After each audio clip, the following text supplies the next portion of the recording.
Assalamualaikum warahmatullahi wabarakatuh. Pertama-tama marilah kita panjatkan rasa puji syukur kehadirat Allah Subhanahu wa taala yang telah memberi rahmat kepada kita semua sehingga kita dapat hadir pada acara hari ini dengan sehat walafiat tanpa kekurangan satu apapun.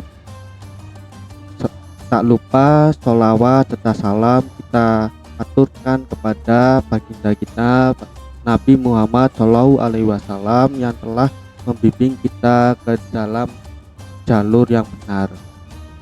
Anak-anak, pada bulan Ramadan ini kita dituntut untuk berpuasa seperti halnya pada bulan-bulan atau pada tahun-tahun sebelumnya.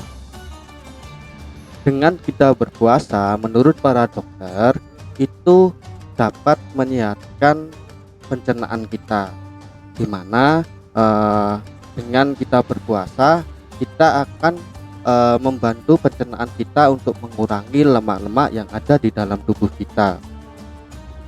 Selain itu, menurut pandangan Islam, bukan cuma membakar lemak, melainkan juga membakar dosa-dosa yang kita miliki selama 1 tahun, di mana kita juga patut bersyukur karena kita diberi kesempatan untuk bertemu dengan Ramadan kembali lagi, karena tidak semua orang itu diberi kesempatan seperti kita.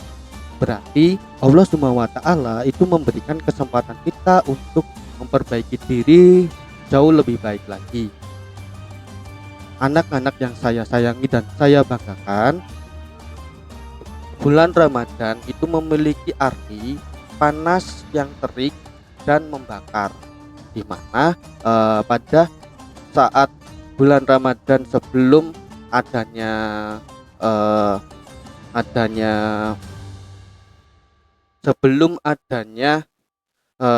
masuknya Islam di Arab itu menggunakan sistem kalender Syamsiah atau matahari. Nah, dengan sistem kalender Syamsiah atau matahari itu menyebabkan datangnya bulan sama dengan datangnya musim.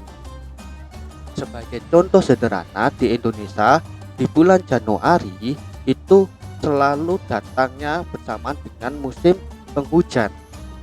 Nah, di Arab sendiri pada saat bulan Ramadan terjadi itu identik dengan musim panas.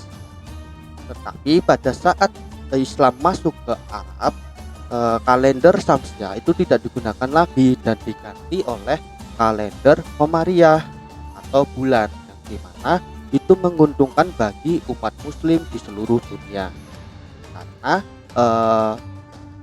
hadirnya bulan puasa atau Ramadan itu sendiri bisa pada saat musim penghujan atau pada saat musim kemarau. Lalu meskipun pada saat ini bulan Ramadan itu datangnya pada musim penghujan atau bisa saja pada musim kemarau, tetap saja arti Ramadan itu adalah panas terik yang membakar. Tetapi membakar dalam hal ini bukan membakar bumi dan seisinya. Yang dibakar adalah dosa-dosa yang kita miliki, dosa bagi orang-orang yang menjalankan syariat-syariat Islam, yaitu berpuasa selama 1 bulan.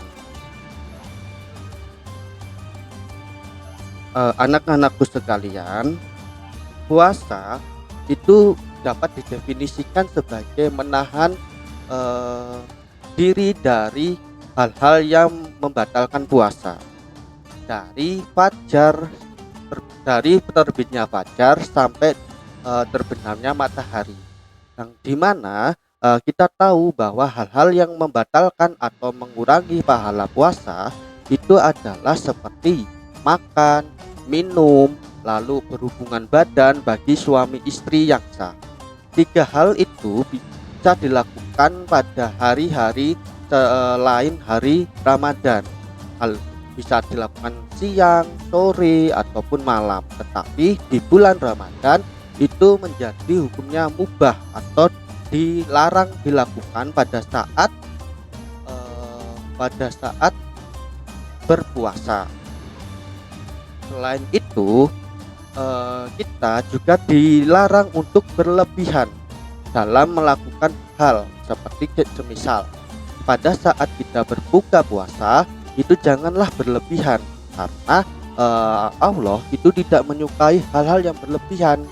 Mungkin bagi masyarakat yang melakukan hal tersebut itu adalah wujud dari rasa kegembiraan mereka akan datangnya bulan Ramadan, di mana sebenarnya itu bukan hal yang harus dilakukan karena harus kita boleh bergembira tetapi harus berpedoman dengan syariat-syariat Islam yang seperti contohnya kita tidak boleh melakukan atau mengkonsumsi makanan secara berlebihan. Nah, kita bisa menggantinya dengan bersedekah makanan kepada orang-orang yang membutuhkan sehingga orang-orang tersebut merasa tidak kelaparan pada malam hari. Selain itu, kita juga tidak boleh memborong pakaian-pakaian yang ada di toko secara berlebihan. Kita bisa menggantinya dengan mensedekahkan pakaian kita yang kita tidak pakai ke orang-orang yang juga membutuhkan, sehingga pakaian-pakaian yang tadinya kita tidak pakai itu bisa dipakai orang-orang yang duafa atau orang-orang yang dalam hal ini adalah orang-orang yang miskin.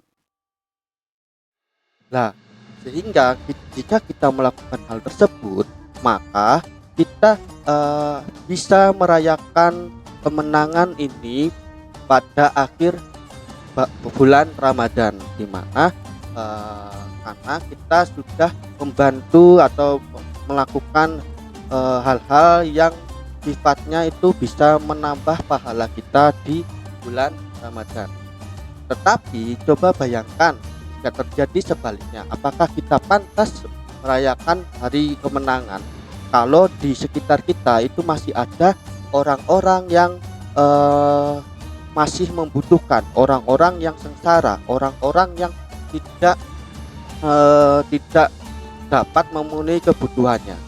Saya rasa itu bukanlah kemenangan yang kita dapat dan kemenangan sesungguhnya yang harus kita dapat.